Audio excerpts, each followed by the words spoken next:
السلام علیکم ناظرین اس وقت تازہ ترین صورتحال یہ ہے کہ جناب ایک خاتون ہیں جنرل صاحب کی مسز ارم عاصم صاحبہ،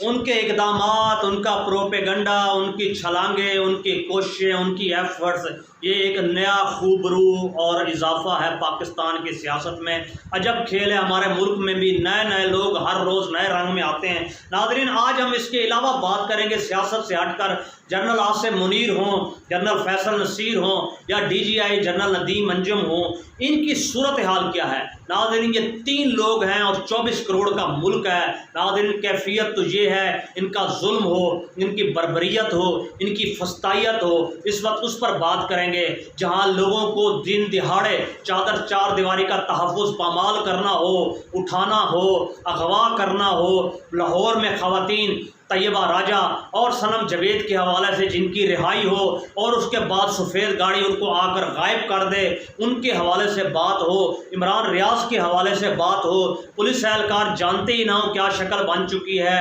ناظرین یہ ساری صورتیں اور صورتحالیں کس چیز کی گمازی کر رہی ہیں، اس کے ساتھ ساتھ آپ کو بتاتے چلیں ارشد شریف پر ظلم ہو، اس کا پوسٹ مارٹم رپورٹ ہو، اس کی انگلیوں کا ٹوٹنا ہو، اس کا کینیا میں جانا ہو، ARY کے مینیجنگ ڈائریکٹر جناب سلمان صاحب کا CIA سے تعلق ہو، 2 بھائی جو کینیا میں CIA کے نمائندے اور کارندے ہیں ان کا تعلق ہو، اور ہمارے ان 3 راجاؤں کا آپس میں تعلق ہو۔ ناظرین بڑھ رہا ہے ہر سمت۔ اس وقت صورتحال تو یہ ہے، کل گزشتہ دن جس وقت بائیڈن ایک تقریر کر رہے تھے تو لوگوں نے انتہائی نامناسب الفاظ میں وہاں پر ان کے خلاف نعرے بازی کی۔ اب صورتحال تو یہ ہے کہ بائیڈن انتظامیہ بھی ان سے تنگ آ چکی ہے، کیونکہ امریکی سفیر جس طرح برسر عام دورے فرما رہے ہیں، وہ اس وقت امریکہ میں جو رپورٹ بھیج رہے ہیں، اس رپورٹ کی روح سے امریکہ یہ چاہتا ہے کہ انسانی حقوق کی خلاف ورزی نہیں ہونی چاہیے تھی۔ آپ سیاست کو سیاست تک ہی رکھتے۔ ناظرین آپ میر واعظ عمر فاروق یا سید علی گیلانی مقبوضہ کشمیر میں دیکھ لیں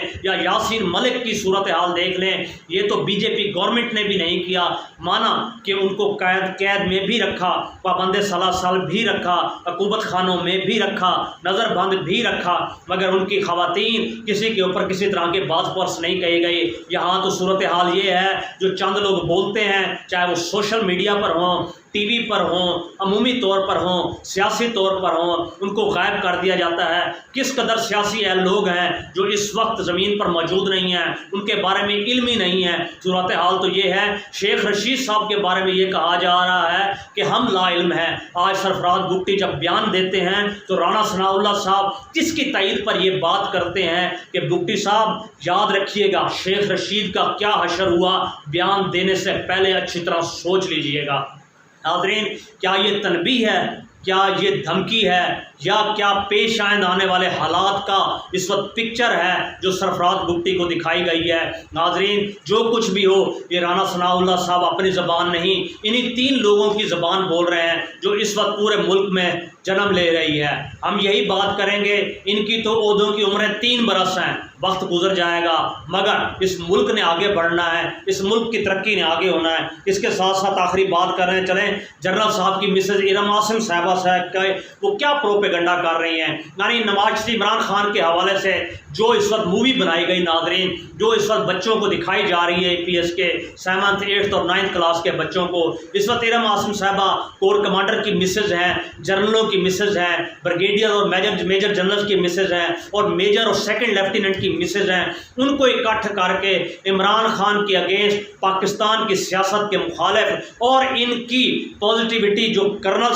صاحب کی ہے اس کو ہائی لائٹ کرنے پر تلی ہوئی ہیں۔ اس کے ساتھ ساتھ یہاں جنرل رانی والا کردار ادا کر رہی ہیں جو جایا خانم سے کروایا کرتے تھے کہ رات کی شب میں تو وہ جنرل رانی ہوتی تھی، تک تک دھنے دھا کی آواز آتی تھی، مگر اس کے ساتھ ساتھ دن میں صورتحال یہ ہوتی تھی، وہ تمام خواتین جو معاشرے میں اثر انداز ہوتی تھی، جم خانہ میں ان کو اکٹھا کر کے عمران خان کے حوالے سے اس وقت کے حوالے سے ان کے خلاف، شیخ مجیب کے خلاف کمپین کرتی تھیں۔ یہی کیفیت ارم عاصم صاحبہ کی ہے، وہ دوڑ رہی ہیں، کوشش کر رہی ہیں۔ اس میں بتانا یہ مقصود ہے جو غلام اعلیٰ درجے کی خواتین ان کے ساتھ جڑیں گی آنے والے دنوں میں انہیں ترقی کا بھی اشارہ دے دیا گیا ہے۔ ناظرین یہ وہی صورتحال ہے جو یزید نے کربلا میں برپا کی تھی۔ ہم